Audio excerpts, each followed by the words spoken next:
सबसे पहले हम अपनी बात स्टार्ट करेंगे एक लाइन से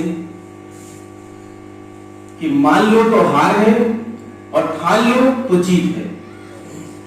दोस्तों आज क्या है कि हम लोग बहुत कमजोर हो गए। हम कोई भी काम करते हैं, चाहे वो हम नौकरी करें, हम बिजनेस करें, हम किसी प्रोफेशन में जाएं, लेकिन हम क्या करते हैं, मेंटली बहुत वीक हो गए।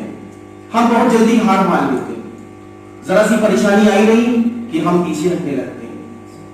अगर आप कोई एग्जाम की तैयारी कर रहे हैं तो पता चला आपको कुछ प्रॉब्लम्स आ गई, कभी फाइनेंशियल प्रॉब्लम, तो कभी कोई एजुकेशनल प्रॉब्लम, तो कभी कोई टीचर अच्छा नहीं मिला या किसी भी तरीके का, तो क्या होता है वहां पे हमारा जो दिल और दिमाग दोनों इस तरीके से पीछे हटने लगता है कि जैसे हम हार मान लेते हैं।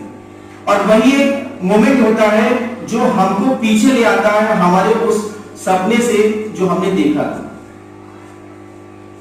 तो अगर आप चाहें तो बहुत कुछ कर सकते हैं। अगर आपने ठान लिया कि नहीं, जो चीज मुझे करनी है तो करनी है, फिर मुश्किलें आए तो आने दीजिए।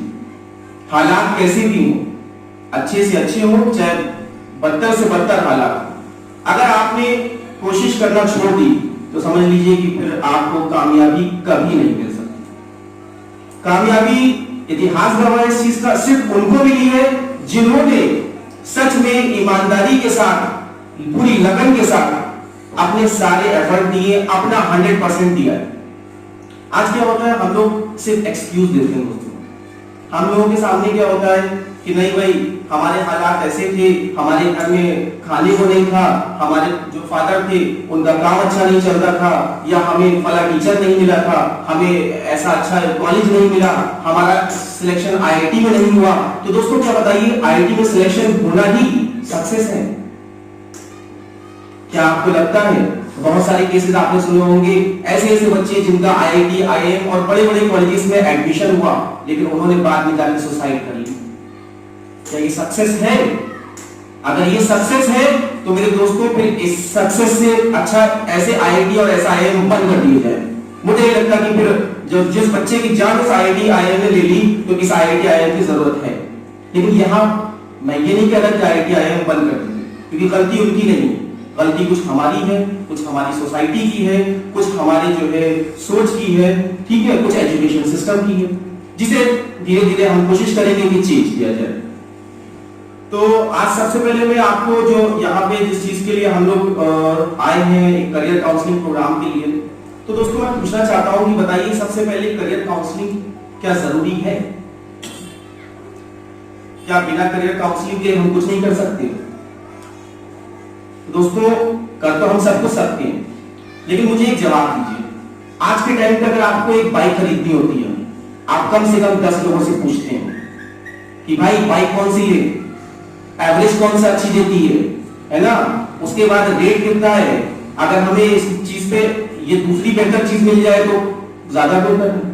चलिए बाइक तो बहुत बड़ी चीज है, उससे भी छोटी चीज पे आ जाइए। हम 5,000 का अगर मोबाइल भी खरीदने जाते हैं तो हम नेट पे भी सर्च करते हैं, अलग अलग कंपैरिजन करते हैं, ऑनलाइन चेक करते हैं, दोस्तों से पूछते हैं, रिश्तेदारों से पूछते हैं, कोई टेक्निकल गुरु हुआ अगर अपनी सोसाइटी में, आपके दोस्तों में, कोई आपके फैमिली में, तो आप उससे जाके राय लेते हैं कि भाई बताओ 5,000 रुपए खर्च करनी है, अब कौन सा मोबाइल लें हम कि फोटो भी अच्छी आए, मेमोरी भी मिल जाए, स्पीड भी अच्छी हो और स्टाइल भी मारे।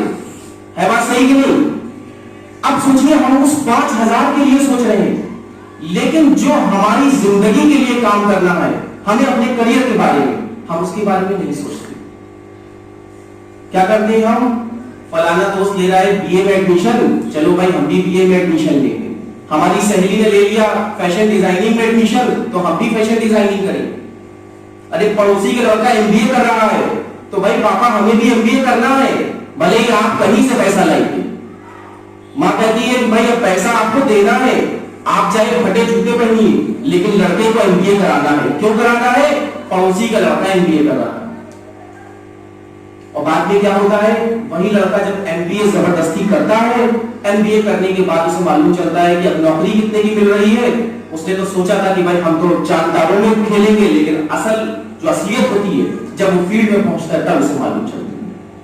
तो ये बहुत बड़ा एक कह लीजिए कि हमारे समाज का, हमारे बल्कि कंट्री का कह लीजिए, हमारे देश का जो एक कह लीजिए कि खराबी है कि हम लोग हर चीज में सोचते हैं, लेकिन हम लोग करियर के बारे में नहीं सोचते कि बेहतर किस तरीके से। हम मकान बनाते हैं तो उसके बारे में डिजाइन बनाते हैं कि भाई अच्छे से अच्छा हम डिजाइनर ढूंढते हैं, अच्छे से अच्छा उसमें पेंट लगाते हैं, अच्छी से अच्छी सारी चीजें करते हैं। लेकिन जब करियर की बात आती है तो कह दिया बगल वाले जो कह रहे हैं वो काम कर लो, बगल वाले जो खुद नहीं पढ़े हैं वो आपको बताएंगे कि बेटा तुम एमबीए करके फला जगह दिल्ली चले जाओ, मुंबई चले जाओ, वहां नौकरी कर लो। और जब लड़का धक्के खाता है तो वो बगल वाले अंकल नहीं आते बचाने, वो कहते बेटा हमने तो बताया था, अब हम क्या करें, हमारे लड़के ने तो ऐसे ही किया था। तो दोस्तों क्या करियर काउंसलिंग जरूरी है? बिल्कुल जरूरी है। क्यों? इससे आपको आगे के रास्ते मिलते हैं, आपको पता चलता है कि हमें क्या करना चाहिए, क्या नहीं करना चाहिए। जैसा मेरे अजीज दोस्त अभी फैज साहब ने कहा, बिल्कुल बहुत अच्छी बात कही कि अगर आप पैशन को फॉलो करो तो बहुत अच्छी बात।